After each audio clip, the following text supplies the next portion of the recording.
mga naaksidente dahil sa mga paputok. Mas tumataas daw ngayon pong taon.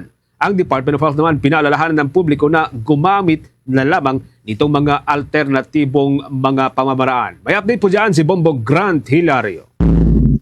Tumaas pa ang mga naitalang sugatan at naaksidente dahil sa paggamit ng paputok ngayong taon kumpara noong 2023. Ayon kay Department of Health Assistant Secretary Albert Domingo, mas dumami ang bilang ng mga fireworks-related injuries nitong Pasko.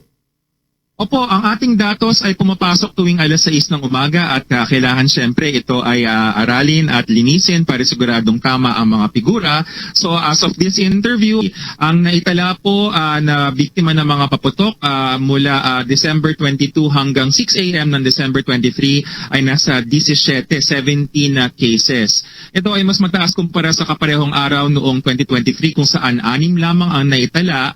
At ito po ay hudyat, senyales na kailangan paigtingin natin ang mga paalala sa ating mga kababayan na hindi ho talaga ligtas na magsindi ng paputok. Iwas paputok na lamang po, community fireworks ang mas maganda.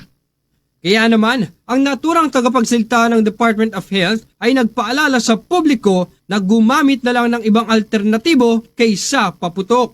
Ani pa niya, mas importante ang kasiyahan at ingay sa pagsalubong ng bagong taon, wag lang ang maputukan. Tungkol sa mga iba pang alternatives, meron naman tayong mga kaserola, meron tayong mga tambol, meron tayong mga baka may yero dyan na nakatabi lang. Huwag lang yung matalas pero ang may yero na hampasin natin. Ang importante dito ay ang kasiyahan, kaingayan, wag ang putukan.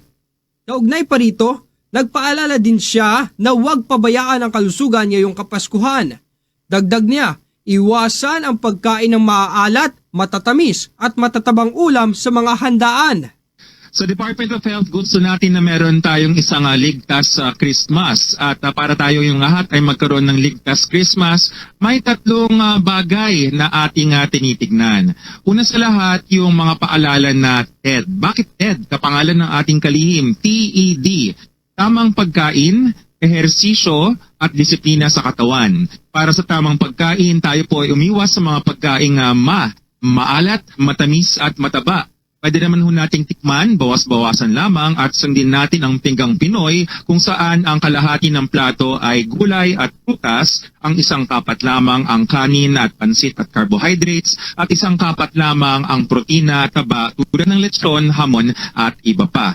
Sa huli, pinaalalahanan din niya ang mga nagmamaneho ngayong Kapaskuhan na iwasan ang pag-inom ng alak at siguraduhing may sapat ding oras ng tulog bago bumiyahe sa kalsada. Para sa Bombo Network News, Bombo Grant Hilario, nag-uulat para sa #1 and most trusted radio network in the country, Bombo Radio Philippines, Basta Radio, Bombo!